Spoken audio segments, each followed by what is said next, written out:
Hello everyone, today we will start with Class 12 Flamingo poem Chapter 6 Aunt Jennifer's Tigers written by Adrienne Rich.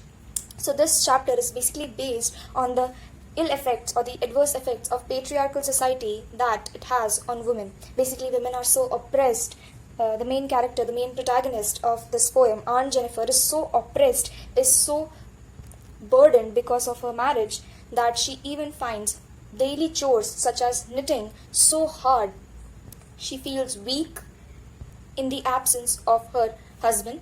Also, the wedding ring, which is supposed to signify a happy married life, a happy ever and after, is reflecting an irony because that wedding ring is burdensome and is very heavy to carry for the aunt. First of all, we'll focus on the introduction.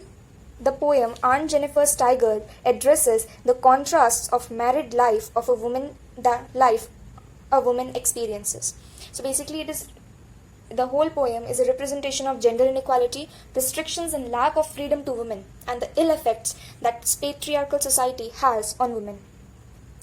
Aunt Jennifer's tigers prance across a screen, bright topaz denizens of a world of green. They do not fear the men beneath the tree. They pace in sleek chivalric certainty. Here, Aunt Jennifer's tigers, here a question is very common to be asked, that why the tigers are said to be of Aunt Jennifer's, because she is knitting them in a tapestry. She's doing embroidery in a tapestry and she's knitting the tigers. Therefore, she's the creator of the tigers. This is a representation of her desires, that Aunt Jennifer wants to be as free, as brave as tigers are. Therefore, it is written here that they do not fear the men beneath the trees. This means that the tigers do not fear the men, the humankind, the men that are the oppressors of Aunt Jennifer. Prance across a screen. Basically, they are walking, they are embroidered as such, they appear to be walking in the screen. The screen here means the tapestry which Aunt Jennifer is knitting. Bright topaz denizens. Here this line, bright topaz denizens, is an example of imagery because it's creating an image in your mind. World of green. World of green here means that the tigers live in forest. Therefore, here world of green is being written. They do not fear the men beneath the trees, obviously.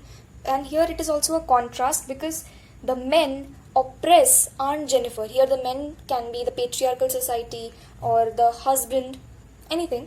But the Aunt Jennifer is being oppressed by the men. But here, on contrast, the tigers do not fear the men. They pace in sleek chivalric certainty. Here chivalric certainty is an example of alliteration. Pace means they step, they walk. Sleek, smooth. Chivalric, monstrous. You know, when tigers walk, you must have seen in Discovery Channel or any other video that when the tigers walk, they walk so smoothly. If they are moving towards a prey, they move so smoothly, yet they have a beastly or monstrous sense in their walking. They have a monstrous arena around them because they are so because they look scary to us. Okay. Aunt Jennifer's fingers fluttering through her veil. Here, fingers fluttering is also an example of alliteration. Find even the ivory needle hard to pull. Here, the same line that I said that Aunt Jennifer is feeling so oppressed, so weak, so timid that she even finds the usual menial chores such as embroidery or knitting so hard to do. Because so basically the scene is, in the absence of her husband, uncle, she feels so weak that she thinks that she's not even capable of doing menial chores such as embroidery. So this is a representation that how patriarchal society dominates upon a woman and makes her so weak and makes her realize that she's nothing without her man. Which is actually not the case, but here in the patriarchal society, women are being portrayed as such and are being treated as such. So basically here, she finds even the ivory needle with which she's knitting, she finds it even hard to pull. So here this question is very common, that why does she feels why does she feel the ivory needle hard to pull? Because she feels so dominated, so weak, that she even finds the menial chores such as embroidery and other stuff such as knitting so heavy and so burdensome. This is an example of her oppressed marriage life. The massive weight of Uncle's wedding band sits heavily upon Aunt Jennifer's hand. So basically, wedding band, a constant reminder of the oppressed or of the oppression forced upon her. So basically, ring, as I said earlier, marriage ring or marriage in general is supposed to be a very pleasant experience for a woman, actually for both men and women. But here, that marriage, which is portrayed so lovingly and so heavenly in movies and stories, is so burdensome upon her that her ring is heavy. It seems so heavy in her finger, sits heavily upon Aunt Jennifer's hands. Here also one question can be asked, that why the wedding band or the wedding ring is being referred to as Uncle's wedding band, although Aunt Jennifer is wearing the ring. But why is this ring being said as Uncle's wedding band? Because this is a sign that she has an oppressor, she has a master. I'm sorry to say this, but she has a master in this poem, which should not be the case, but due to the patriarchal society, she has a master and she has a sign, her wedding ring. She has a sign, her wedding ring, that is a constant reminder upon her of her oppressed marriage. When Aunt is dead, her terrified hands will lie, still ringed with ordeals she was mastered by.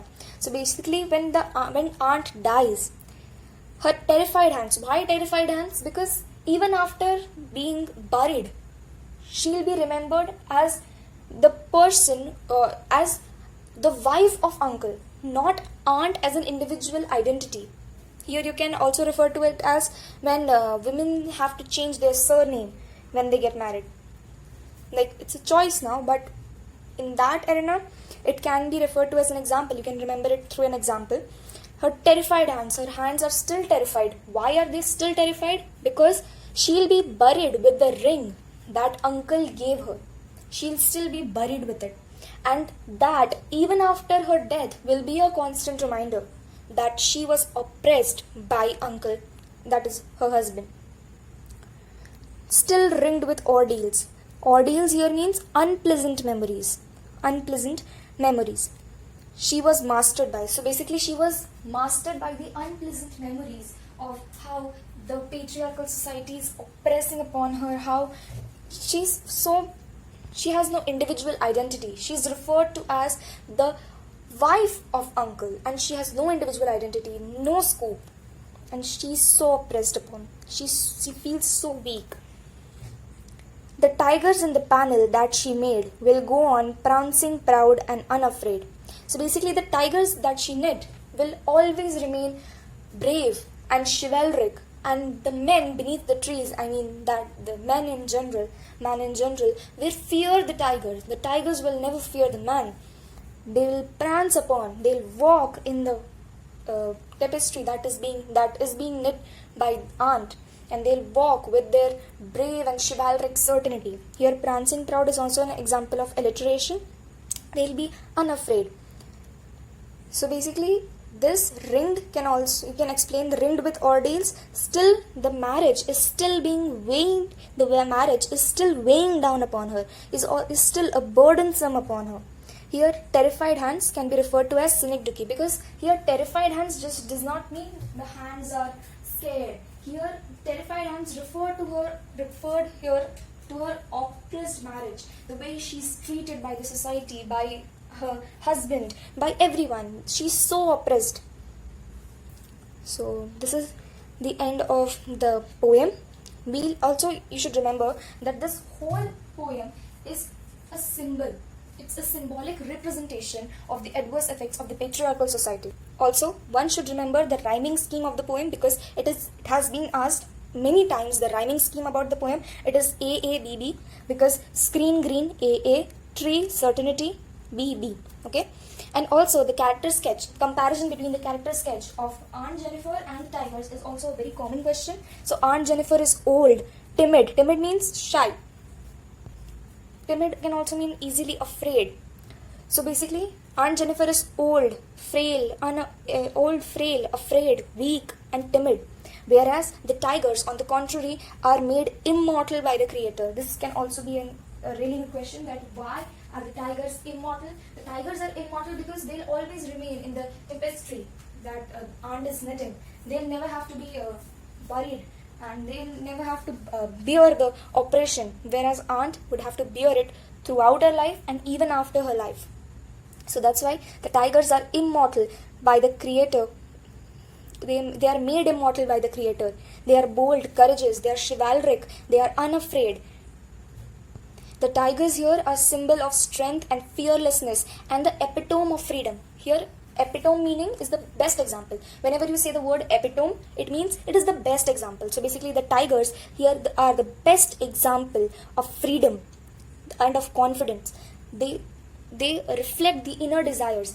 One question can also be asked, that how can you say that Aunt Jennifer wanted to free herself from the oppressed married life? So basically it is represented by these tigers that she knitted. She represented her inner desires of freedom, of confidence, of chivalric, of courage, of boldness through these tigers. So basically inequality and the restrictions and the lack of freedom that a woman has to experience in her married life because of the patriarchal society and because of the mentality. Aunt Jennifer, the protagonist, is symbolic of women all over the world who are victims of oppression at the hands of the patriarchal system. In the male-dominated society, it is the woman who suffers the most. Some husbands who cannot face and fight the boss and take to drugs and drinking often treat their wives and children cruelly. You must have seen certain cases, and maybe in movies or maybe in real life. Aunt Jennifer was terrified of her husband and the examples can be seen in the poem by her difficulty in knitting and terrified hands ringed with ordeals. These are the examples to explain her situation and to justify your statement. As a result of this oppression, she grew so weak that she couldn't pull the ivory needle through the woolen cloth, unable to challenge her husband boldly. The timid woman creates tigers on a stripe of cloth. Tigers are symbol of strength and fearlessness. The poetess presents the contrast between a docile wife and a daring wild beast. Perhaps the aunt in her heart of hearts, wishes to be tiger-like, to deal bravely with her husband and to end her oppression. So thank you everyone. This is the end of the poem and the explanation.